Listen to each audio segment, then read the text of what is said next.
it's great to have so many of you, particularly the MDs, the heads of new business, the heads of marketing and so on from across the network. This is our second series of Pimento business development clubs, which will be hosted by Paddy. He's going to be in the hot seat together with the co-founders of new business consultancy Cherry, both Lucy and Katie. So it's great that they're here with us today. So thank you for joining.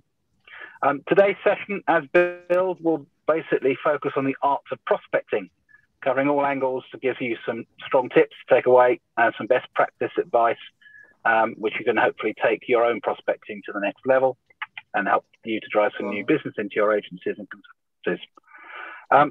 Lucy Snell, for those who don't know, is the co-founder of Cherry. Lucy has worked in the creative sector for over 20 years, starting out in the recruitment business, and then working, helping recruit business development directors for agencies, and then moving into business development and marketing consultancies. Cherry is a strategic new business consultancy. Cool. Hello, I think somebody is not on mute. If you could go on mute, that would be great. It's a strategic new business consultancy, and it supports both the creative and the digital agencies. Lucy has extensive experience in targeting most sectors for agencies across the marketing mix. She's been listed in the BD Top 100, which I suspect a number of people on this call are. If you're not, you should be. It's a list of the UK's most influential business development heads. It's recognising those leading the change in agency marketing and new business development. She's also an industry speaker, and she runs her own blog site on best practice in new business and mentor at Bloom UK. Lucy. Katie is her business partner and co-founder of Cherry. Katie has over 25 years experience of working in marketing, design, comms and advertising with a particular specialism in international markets. Katie's career started as an in-house agency developer and marketeer, moving into consultancy in 2002. In addition to her responsibilities at Cherry, she's been acting as an in-house new business director at creative agency Arthur, practicing what she preaches, which I think is always a good thing to be doing if you're a consultant. And then finally, Patrick Woods, who's head of business development at Pimento and also is the director at Pimento Fuse. Paddy spent over 20 years in the advertising and marketing industry, covering a wide variety of roles across agencies, clients, intermediaries, government and trade associations. In the last 8 years, he's worked with independent agencies to help them build their marketing and new business capabilities, both in the UK and globally, successfully delivering growth for all the agencies he's worked for. So between the three of them, I've calculated we've got over 70 years worth of new business development experience, so we should be in pretty safe hands.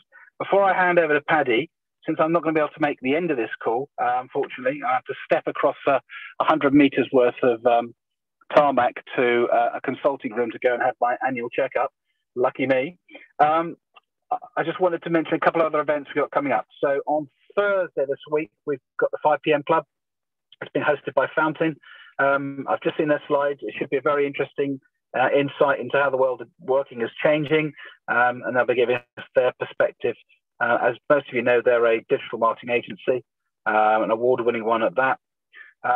We've also got this coming Friday, networking in Windsor. I think we've got about 20 people registered. If anyone's interested and is able to join us, we're heading out for a walk around the most beautiful park in the UK, leaving at about 11:15.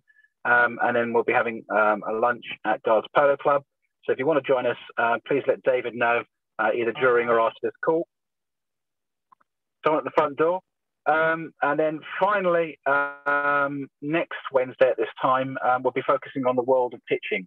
And I think it's fair to say that, with hybrid here to stay, all of us have to kind of move and develop our video skills and our abilities to be able to basically pitch in a hybrid environment. We're going to have one of the top speakers in this space, Lee Warren. It's highly entertaining, and he'll be talking about the 6 E's of online experience and how to become brilliant at actually winning over video, unlike myself today. So enough of me. I'm now going to hand over to Paddy. If we can illuminate Paddy and make him central stage, Teresa, that'd be great. And I'll let him take the show. Fantastic. Thank you, Stephen, for the intros and the updates. We've got a great session ahead of us. So we're going to be talking, as Stephen said, all things prospecting. So the aim is going to have a sort of 30-minute chat before we open it up to the floor, bringing you guys into the conversation. Over the course of the session, we're looking to discover sort of what it is, how to go about doing it successfully, what things do you need to consider, and so any other practicalities. Lucy and Katie, you can take yourselves off mute. Hello. Hello, welcome. Thank you. It's great to have you on board. I think let's get started. So it's a very, very broad question to start with. And it's to help really narrow down the conversation we're going to be having, which is, in your opinion, what is prospecting? Lots of people have different opinions about it and sort of thoughts about it. So it'd be great to get your start broad and then we'll narrow down. What is prospecting from your Cherry's perspective? Do you want to kick off? Yeah, I can go first. I mean, for us, we think prospecting is developing relationships with companies and people from companies and building those relationships until they become somebody who is likely to give you a brief or an opportunity to pitch for some work. So it could be, usually the stuff that we do is very much based on cold outreach. So companies and people that are unknown to the agencies that we work for. And really we use, there's a number of different ways to prospect. It traditionally was always based on phone prospecting, but increasingly now we use email as well. Anything else to add, Katie? Yeah, no, you're absolutely right, Lucy. It's that sort of proactive. We were actually saying in preparation for this call, in a way, prospecting sounds a bit 1980s, doesn't it? I mean, we're not panning for gold. It's not the gold rush, although I think it probably will be in Q3. But it's just proactive new business, isn't it? And I think it's good to think about it as both development and new business, because there is a proactive role in terms of working your network. And we always talk about this, but it's really key. So I think there's two sort of camps of it. There's, helping make sure that you as an agency are really working your network. And that can be, lapsed contacts, friends. It's extraordinary what can really come from actually having a proper networking strategy. And then the cold proactive prospecting, which, as Lucy said, is that, you've got a revenue target from unidentified, and it's the kind of strategic planning messaging that you develop to put them in. Fantastic, thank you. And actually, you just mentioned it. It sort of talks about client attitudes and things, and sort of, I think last year was a strange year for everyone, and clients shut down, some increased spending. I suppose this year, the last 3 to 6 months have been sort of, what changes have you been seeing in that sort of client sort of attitudes? And you talked about sort of Q3 opening it up, and I think, are you starting to see all that coming through at the moment? We really are. It's been extraordinary, actually. Now, we're quite a specialist strategic consultancy, so we're more sort of integrated new business directors. So we don't have sort of 40 clients. We have a small group of clients, but across all of our clients, I think this is right, isn't it, Lucy? We were chatting the other day. Everyone is pitching right now. Yeah. And actually multiple opportunities. And some for clients where we may have, launched a strategy in the autumn. The really big pitches are coming off the back of that now, because it does take some time, new business. And there are KPIs and there are other things, so that as an agency owner, you can actually know when it's being successful, because obviously sometimes a pipeline can look very exciting, but if you really dig into it. But anyway, yes, we're really seeing it. And our advice is, and this, really don't want this to be heard as a sales pitch for ourselves, but it's so important to get yourselves organised and ideally out there before July, between now and July. And even if you were just to focus on your own network, because so many, we've been pitching and we've been appointed, and then maybe someone said, oh, actually, do you know what?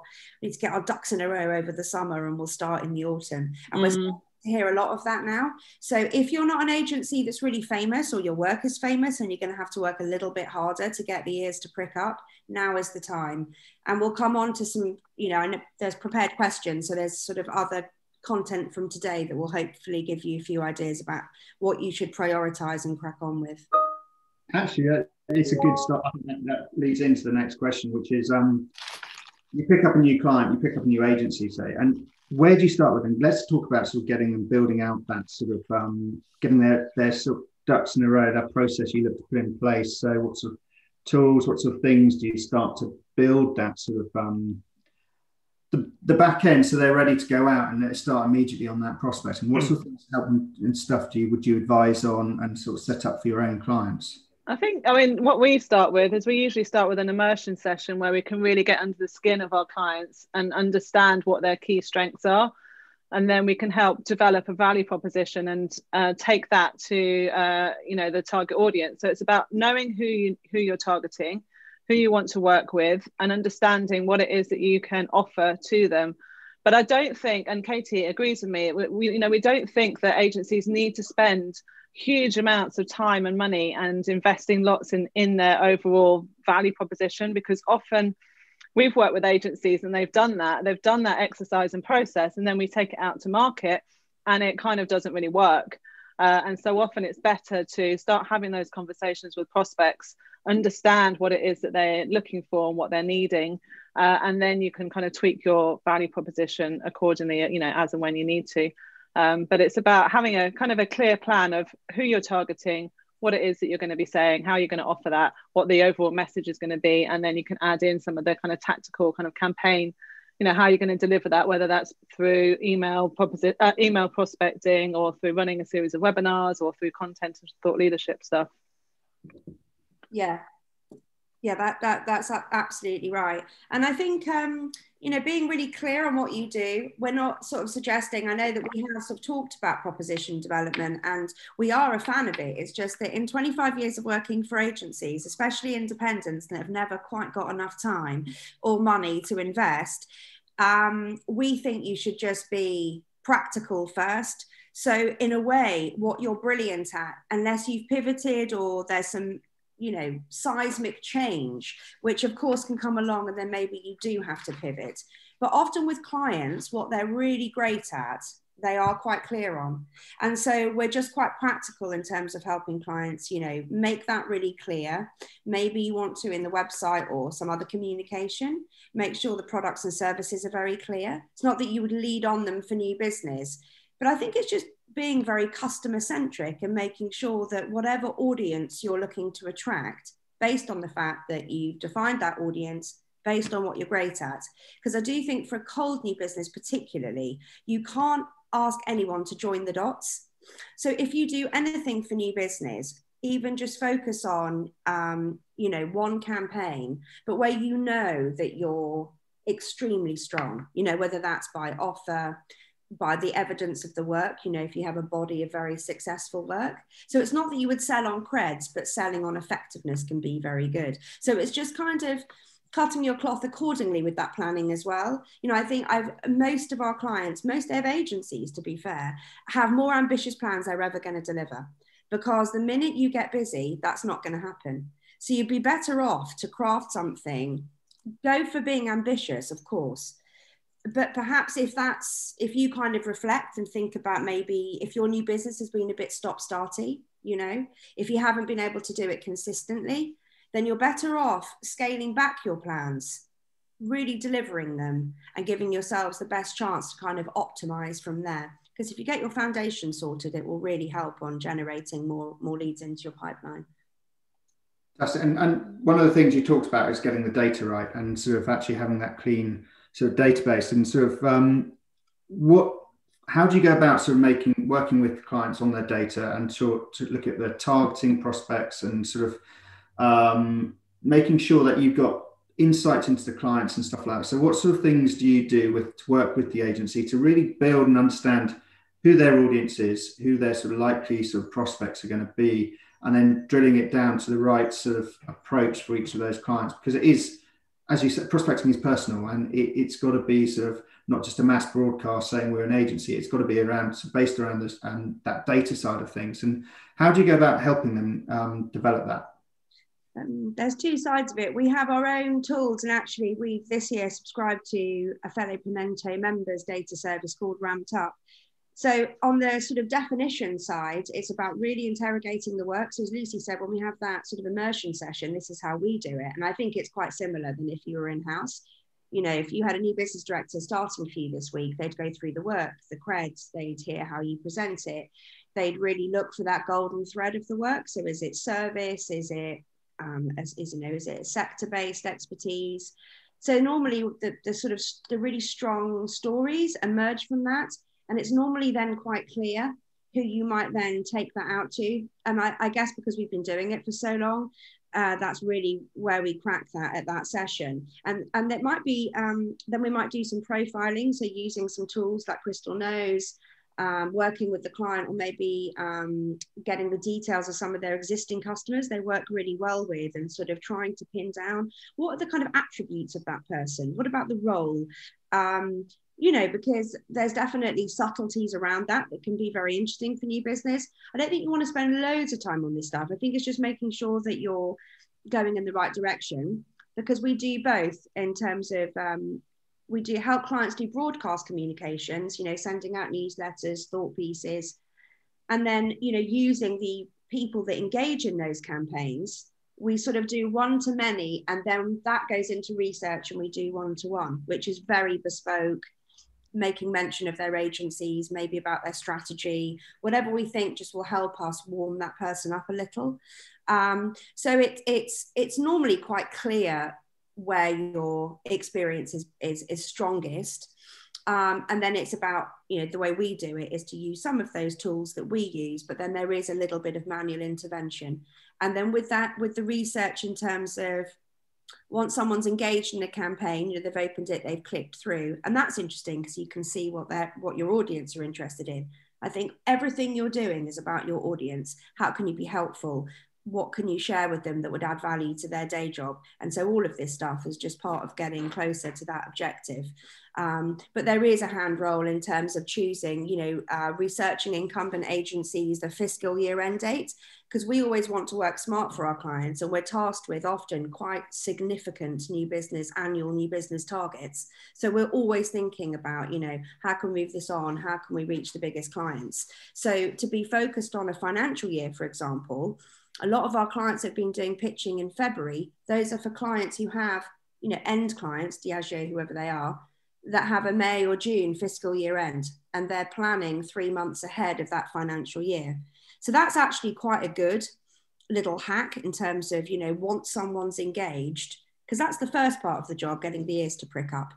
And then you can take them through, you know, a journey with the kind of marketing clients that you have. I feel like that might have been a bit of an expansive answer to the question. No, absolutely interesting, because actually one of the things I sort of also do is that fiscal year end is a really good one, but it's also actually in their annual reports. There's so many nuggets of what they're planning to do, what their challenges they're facing, and all that sort of side of things. And it really, they're the ones that give you the insight into that client's strategic direction, what they're looking to do, and they often do talk about sort of the role of marketing and sort of the investment they're getting putting into marketing. Yeah, 100%. And often with these things, you know, it's not that you would use that. You know, we do use CRM that captures this intelligence. So over time, can you still hear me? Because he's just went a bit dodgy, but we can still hear you. Sorry, I've got smart headphones. They turn off when I don't want them. They turn off when I do. Sorry. Yeah, my headphones do that. They kind of connect to other people's devices. They turned off, so I had to stop doing it. Now they just connect randomly. But yes. I think as well with data, I think as well with data, there's always a job to be done in doing some manual research aside from, you know, buying in lists or looking at your existing data sources. You know, you can, if you're looking to really dig deep on a sector, you can look at some of the trade shows that are happening within that sector, see who's speaking, see who's attending, and you'll find companies in there that might not appear in some of your sector search lists that you do, and also find companies that have received funding. You know, that's a really good indicator that they might be looking to invest in something. You know, they're looking to grow, aren't they? So and also, you know, you can do further sector research to find companies that are coming into the UK or into Europe from the US, for example.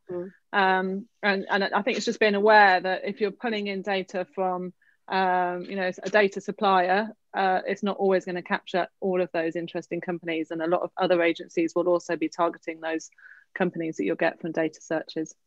Yeah, you want to go for that less targeted areas, that sort of blue sea stuff. And there's so many companies spending so much money on brand, marketing, communication, e-commerce you've never heard of.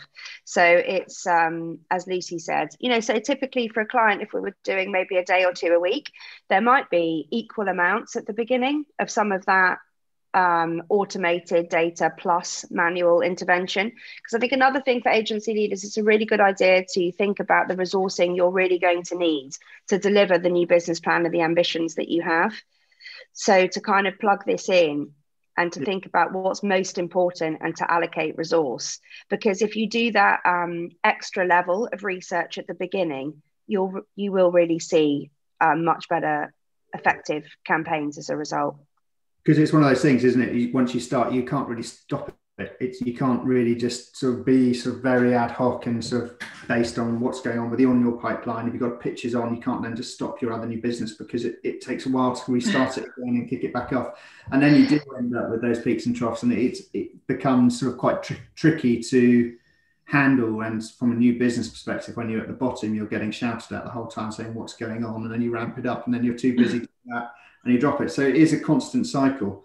Before we move on to the sort of actually art of prospecting itself and going into the detailed role of prospecting, you hear some great success stories. I think one of my favorite was agency startup. They took a mold off their foot and they sent it to prospect clients with a letter saying, now I've got my foot in the door, can we have a meeting? And it worked massively well and really successfully. But what things and tips would you sort of suggest to agencies to avoid in their approach? How would you not do it? I mean, that's an interesting example with the foot, isn't it? Because that would have to be right for the kind of agency you are, you know, and actually in a way, that gimmicky, more creative, out there approach, that would just have to be right for you. Because, you know, one of our clients back in the day did like a grow and win campaign. So they sent out like little plants and then they wanted people to send it. So there can be some really nice sort of more tactical, fun ideas in that way. But I think we're always thinking about how we can be a bit more strategic. It's not to say you wouldn't do something fun, but I think at the center of it, it really needs to be about starting with your customer. Who are you hoping to work for and what are their needs and how can you understand what they are? And focus your, you know, efforts on creating content that is going to be genuinely useful to those people. That's often the real starting point. And then it's sort of building that brand, you know, reputation. And before people were working from home, Katie and I really like doing handwritten stuff. So handwritten postcards or handwritten letters. You know, I think they're much more cost effective than sending something like that cast of a foot in the post, and they really stand out. But the problem is now with people working from home, you just don't know how long it's going to take or if it's ever going to reach them. Yeah, and they want to be reached at home. Yeah, exactly. Yeah, I mean, exactly. We've done a lot of handwritten stuff before. Once somebody said to me, I love your print jobs. You're joking. I've been doing those for weeks with my fountain pen. But you know, people sort of keep something as well. I sound like Dickens now. But people keep things on their desk and that can be really surprising. You think, really? You've still, you know, we sent out some postcards for a client, quite inexpensive, quick job. You know, again, there's so many things you'd love to do, but with an agency, it's just flight of foot and what you can do and, you know, what you can keep going. But it was really surprising that some people had kept, you know, a single card on their desk for like 8 months. And it was just a lovely sort of key visual from a really beautiful piece of work they'd done. Yeah. And it was just, you know, very informal. I think it's interesting. It's the DM, there's a really personal sort of handwritten approach. And clients love that because it is definitely something different. And we were talking the other day about sort of actually clients are getting sort of 15 to 60 agencies a week contacting them. Yeah. And it's sort of how do you get that cut through? How to make sure your agency and clients you're working with are really making a difference and standing out to those clients. We talked about sort of actually it's the value of the data, the understanding and the insight. But is there any sort of ways your channels you use, what's going to be different when you're approaching them to get that cut through? Yeah, it's definitely hard. Go on. Go ahead. It's definitely hard. You know, it has got a lot harder over the last year.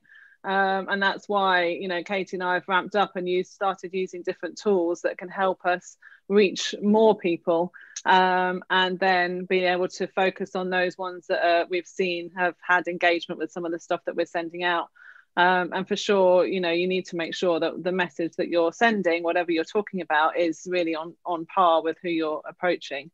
There are other things that I've used that have helped. The week before last, I tested using personalized videos, where I literally just kind of recorded a 30-second video message to people who I hadn't been able to get hold of, and I got a big brief actually from a global aerospace company. So that can work, but it takes a lot longer. Yeah. Yeah. Sort of innovative. I think the main thing is just not making an ask too soon. And I think we all have received those hideous emails when you're on sort of someone's marketing automation journey, and you begin to get a bit cheesed off. I mean, I've received the 4th one this week, and this dude is just a bit indignant. The line is like, I'll forgive you for missing my emails. You're like, no, I'm just like, literally, you've annoyed me now. Now I'm bothering to see who you are. But we're susceptible to marketing. We all are. I'm a salesperson. There's probably no much more of a sucker for sales than I am, I'm sure. But nobody likes to feel you're on that journey. So I think not pestering. I actually think, I was chatting to someone the other day, B2B marketer, and actually I thought, you know what, I think you could really do yourself a disservice now by prospecting in the wrong way. Yeah. I really do. And I've always thought that, but I do actually think now, because so many people can bang out some comms using marketing automation. And we're working with Jean and Mark and the fantastic team at Lead Intuition. And you have to use this stuff judiciously in the right kind of a way. So I think it's about, not hard selling, do not be entitled. Don't contact with anyone with anything that's not really relevant and helpful. And I think if you can actually build from cold, which is why we say focus on your network. When we first start working with a client, we want to help them shake down anything that might come through while we're warming up the cold, because it may take 3 to 6 months of testing messages, testing categories. There's a lot of testing when you're first kicking off with proactive new business.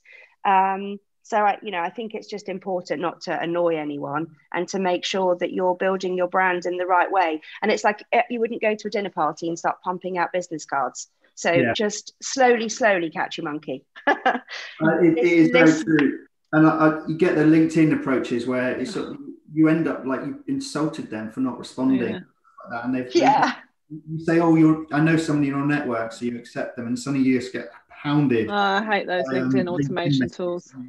It gets infuriating. I suppose your approach, LinkedIn and prospecting and sort of that side of things, what do you think of that channel as a channel? What is it? Is there opportunity around that, or is it actually like they're getting too many messages a month from agencies? I mean, I think LinkedIn is absolutely brilliant for finding contact names, for building your own personal brand on LinkedIn, for putting out content. And if you've got time, the best approach is to have to follow the people that you're trying to develop relationships with and start commenting and engaging with some of their content. What we really hate is when you, like you say, you connect with someone and then start using automated tools to message them. I mean, I don't use LinkedIn an awful lot for prospecting. I tend to approach people by email and by phone, and before by the post.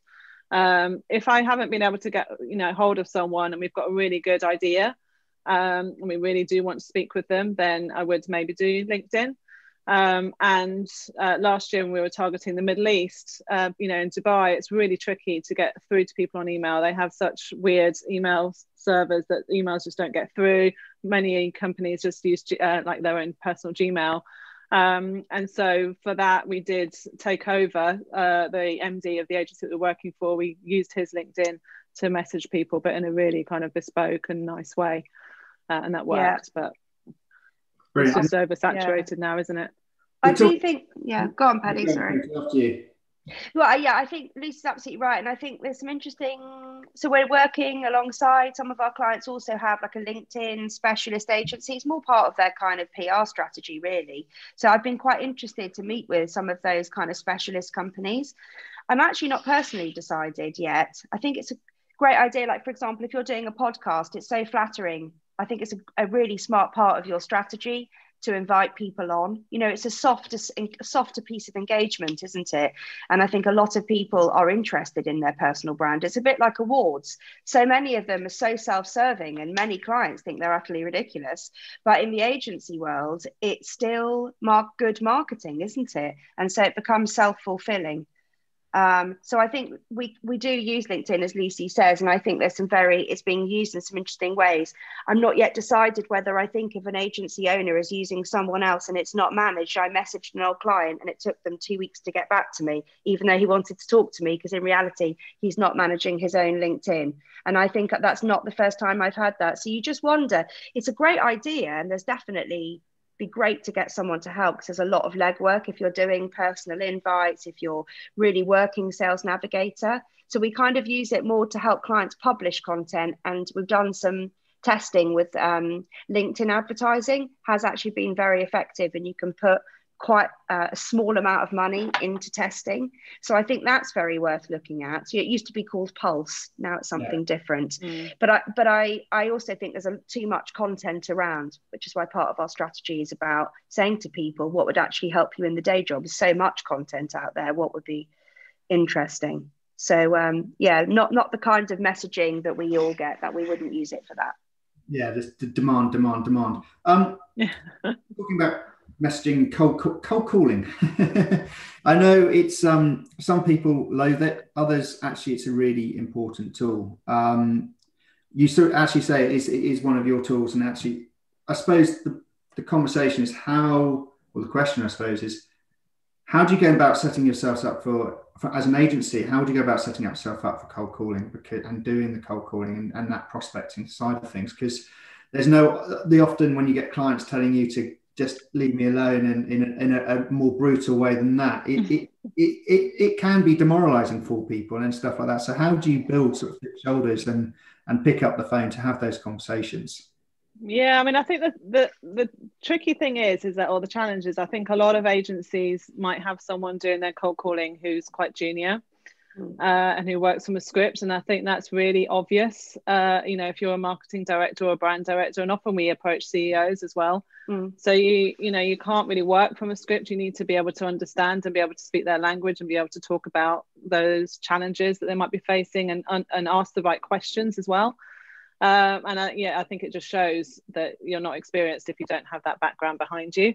I mean, we never really get people. I very rarely have. In fact, I can't remember the last time I had anyone not wanting to have a conversation with me.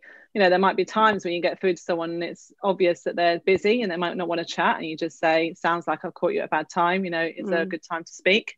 But if you know your stuff and you've done your research, then most people are quite open to speaking. And Katie's been having some really good, my doorbell's about to go, I think. Katie's been having some really good conversations using Zoom and setting up calls. I might just go and get my doorbell if that's all right. Shall I carry on, Luce? You go get the doorbell. I'm on it. That's it. Yes, I think firstly it's tricky because you have to be good at it. I know it sounds ridiculous, but you have to be genuinely comfortable doing it. I think if you're not, stick with email. And I think most clients are comfortable with once someone's interested. So when we start working with someone, often they'll say, "I'm really good once we've got the briefing," or "I'm really good once we know there's an opportunity." So I think if you have, and also that one of the challenges why new business people are so hard to find is you're often asking people to have a lot of really diverse skills: strategy, communications, research, be good at building rapport. So it's quite unlikely you've got someone in your team that's happy to do it, because thank God people don't like doing it, which is why me and Lucy are still in business. But I think people have got to like doing it. You could just we don't have loads of conversations, we just use the one-to-many to generate the interest, and then we have a small number of very strong conversations that go into pipeline. And I think actually probably most clients could do that, and I think senior clients are actually spending more time with us, as Lucy said, than ever before. I'm having half an hour, 45-minute discussions completely from cold with marketing directors, and I can't tell you the last time that was the case. So if you've built that relevant conversation, they are actually interested. And then I just think attitudinally, it's just so important to think about, how can I help this person? And I think if you do that, whether it's networking or cold, and you go into it with that mindset, I think it's very bit more relaxing, because you know you're not doing a hard sell. And I think that's what can make people uncomfortable. But actually, if you were to think about it, you know, if you've thought about the person you're spoken to, you've got a couple of smart things to say or smart observations, just go for it. I used to hate prospecting when I started. I'd been in-house, I'd never picked up a phone. And then I went to an agency that did a lot of it. I once nearly hung up on a senior brand director because I was so terrified of what I was going to say. But if you do it, you'll get past it. And then it will just feel a bit more natural and authentic, which is ultimately, for any of us to be successful, is really what you just need to be relaxed and confident. No, it's completely. You go back to sort of agencies that use the sort of junior people to do your cold calling. You're right. You do get, and they're often briefed by numbers of meetings you can get per month. Yeah, that's right. It just means that you get sent to rubbish.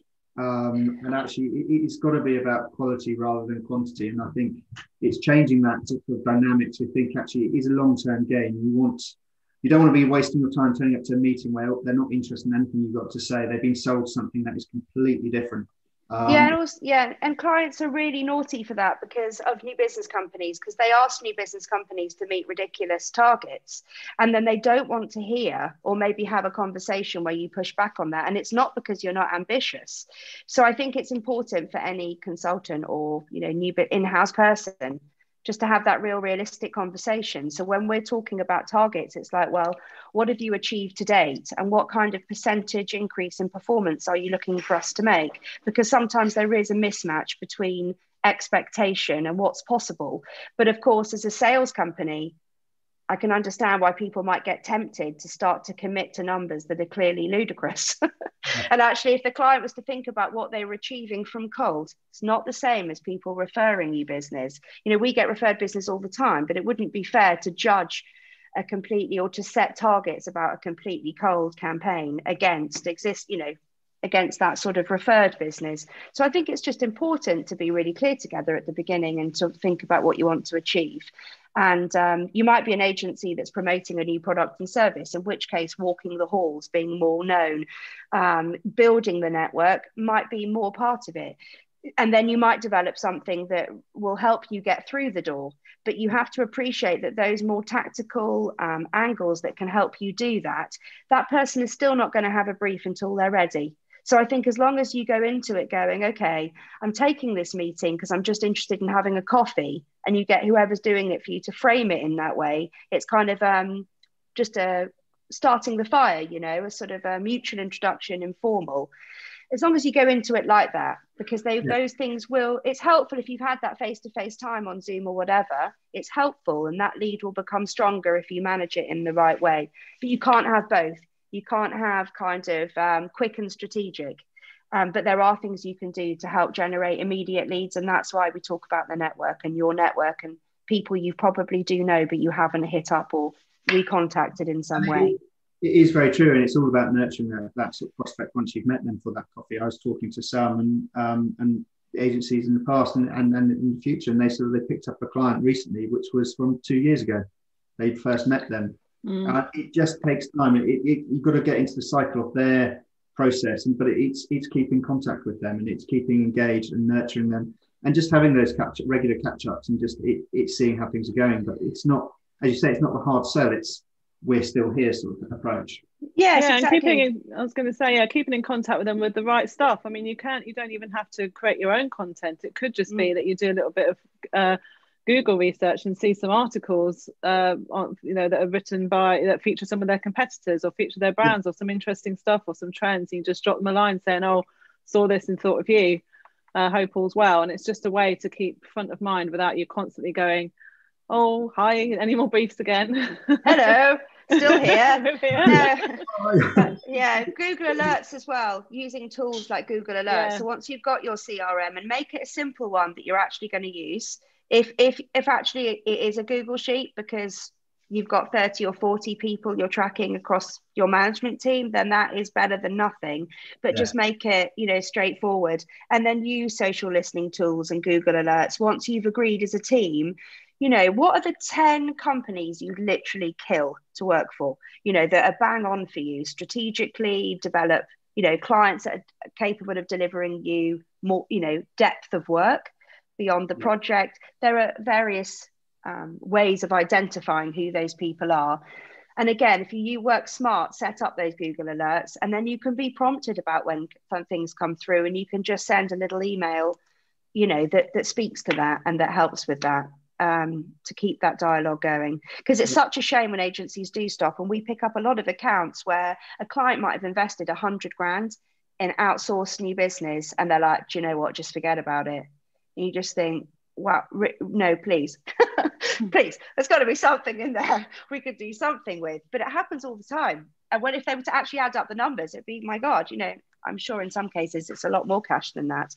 But just do something small, keep it going, and sort of build. Exactly. And so last couple of questions before we sort of open up to the floor.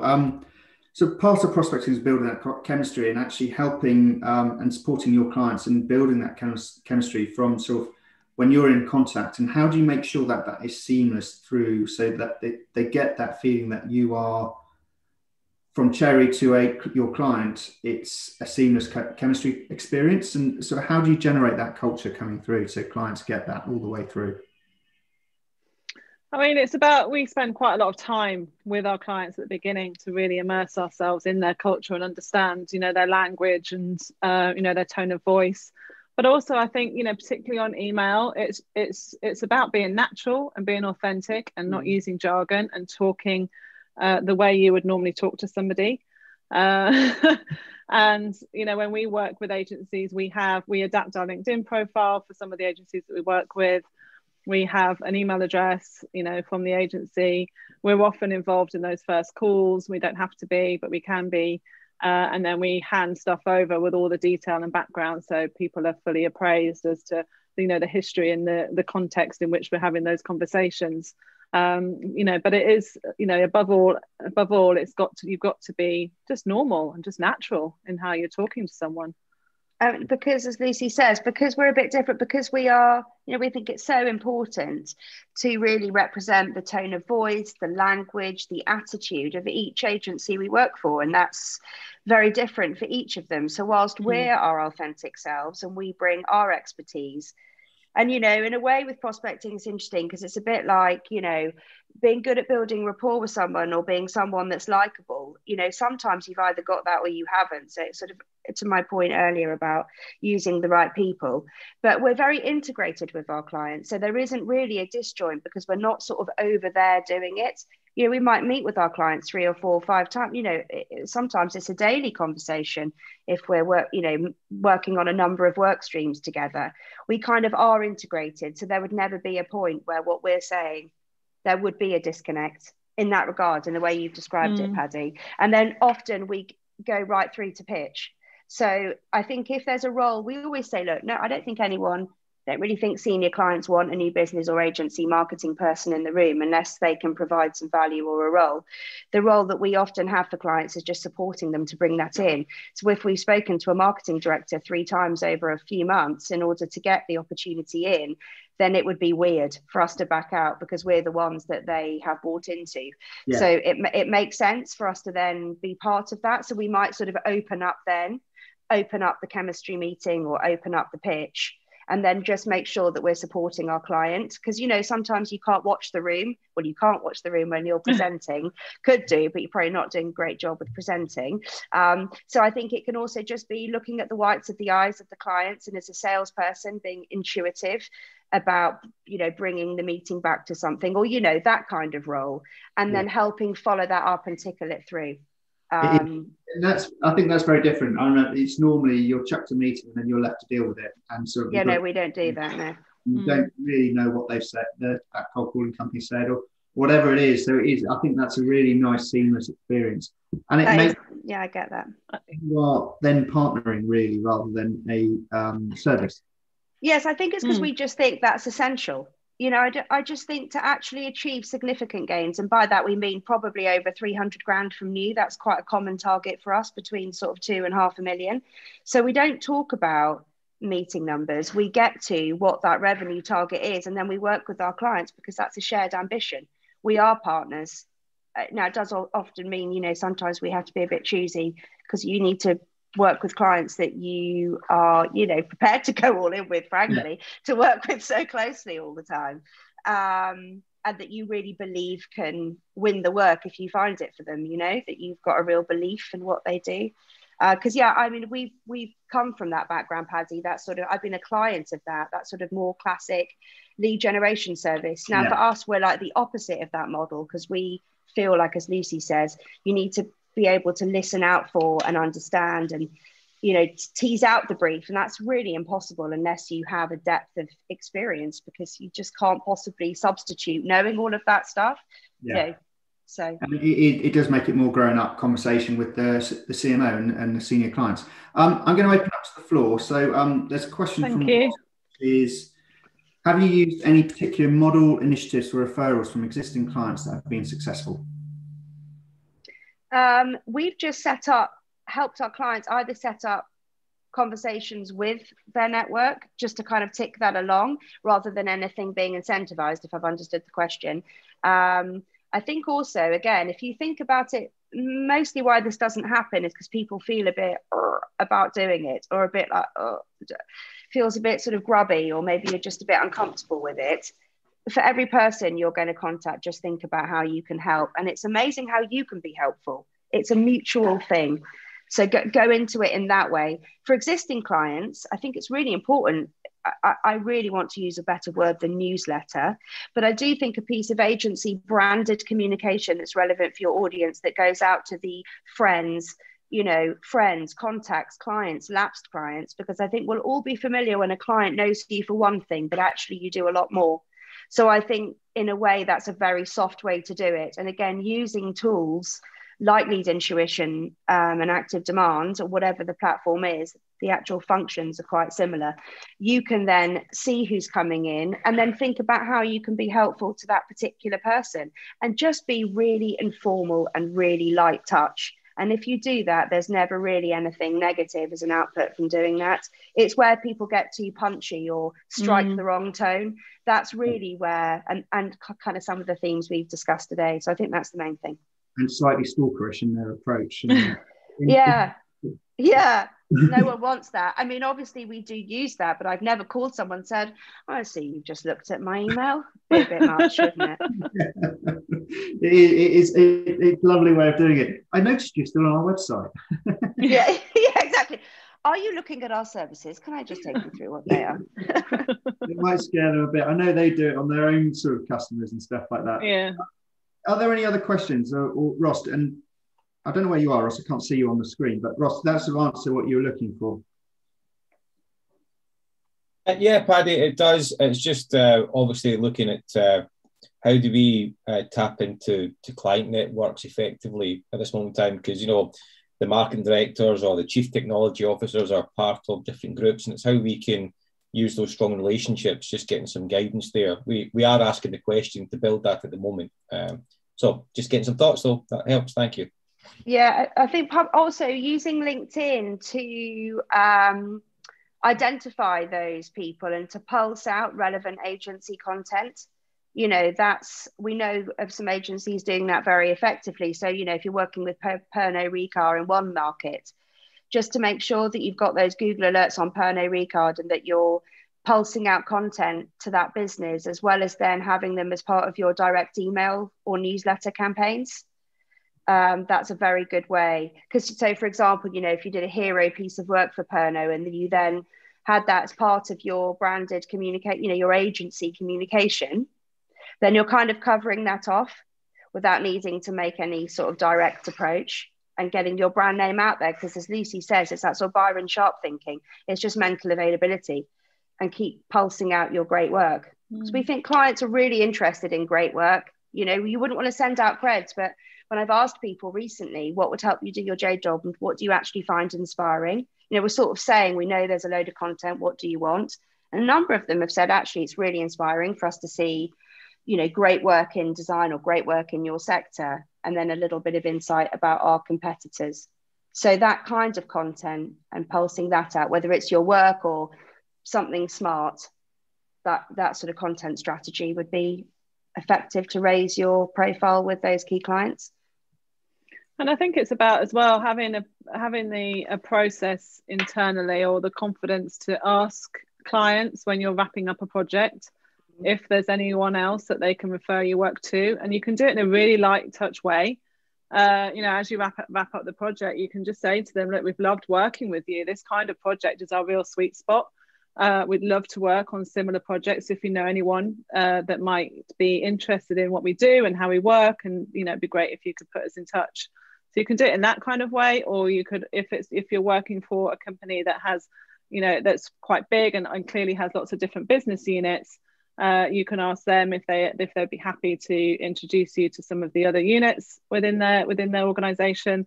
Or if you've been working with a company and you've just been doing one kind of part of your service proposition, you could say to them, look, I know that you know us for creating digital content, but we also do this, this, and this. And perhaps, when it's the right time, we'd love to have a bit of a get together where we can take you through some of our other work with the rest of the team. So you can just do it in quite a not very pressurized way, and an informal way. And that can work well. But I think internally you need to have those kind of systems to make sure that you're doing it. Advice as well. Paddy, we had another client that asked someone for advice. So they were sort of contacting other people in that business and saying, we just really wanted to understand a bit more about XYZ, because people do want to be helpful. And if you are working with that client in another way or in another market, then obviously that qualifies you to help you have more of those conversations, and it can be a good learning exercise as well as a soft sell.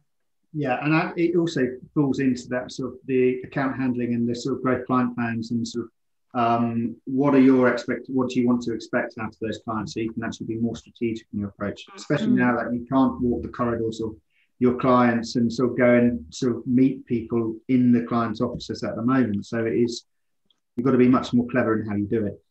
We've got about 5 minutes left, so I think one last question from me: if we were to wrap this all up into one sort of single thing, what was for an agency to change or consider doing differently? What would you say is the most important thing to do in their prospecting approach? Oh man, that's a really hard question. I would definitely say being consistent. I think too many agencies are stop start, and understandably, we get it. We understand that projects come in, you then get really busy, and then you forget your pipeline, and it's really hard to manage that. But if you can, just keep a minimum amount of activity trickling over, because like you said, Paddy, these relationships take time to develop.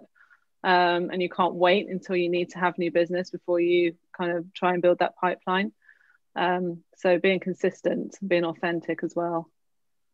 So yeah, I think one thing. Yeah, be helpful. Yeah, I just think it's basic reciprocity. All the shiny tools, all this and that, and tech and what have you.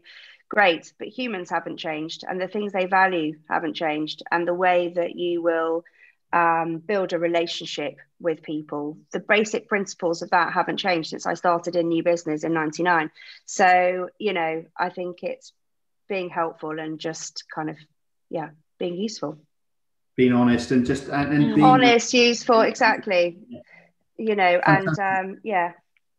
Brilliant. I don't think there's any more questions that's come in, so I think that's actually covered everything that we're going to be talking about. So Lucy, Katie, thank you so much. Thank you. Thanks for inviting you us. very much. A fantastic, very enlightening session. I hope everyone on the sort of panel, or not panel, the webinar got quite a lot out of it. We are going to be following up with some key takeaways, sort of a synopsis of this webinar in the next couple of days, so watch this space, and it's going to be posted on our YouTube page later today as well, probably. Just a quick one, we've got the next BD Club on the 9th of June, and in this we're talking about positioning. We've got Owen Cato and Adam Rubins joining us on the panel there, so that would be an enlightening session. So with communications coming out from this sort of next couple of weeks as well. And any conversation or anything that came from today, please do get in touch, as we'll be happy to have conversations to see how we can help you guys. But that's it for now. So thank you all for attending. And Katie, Lucy, thank you again so much for your time. Have a good day, everyone, and we'll see you hopefully soon.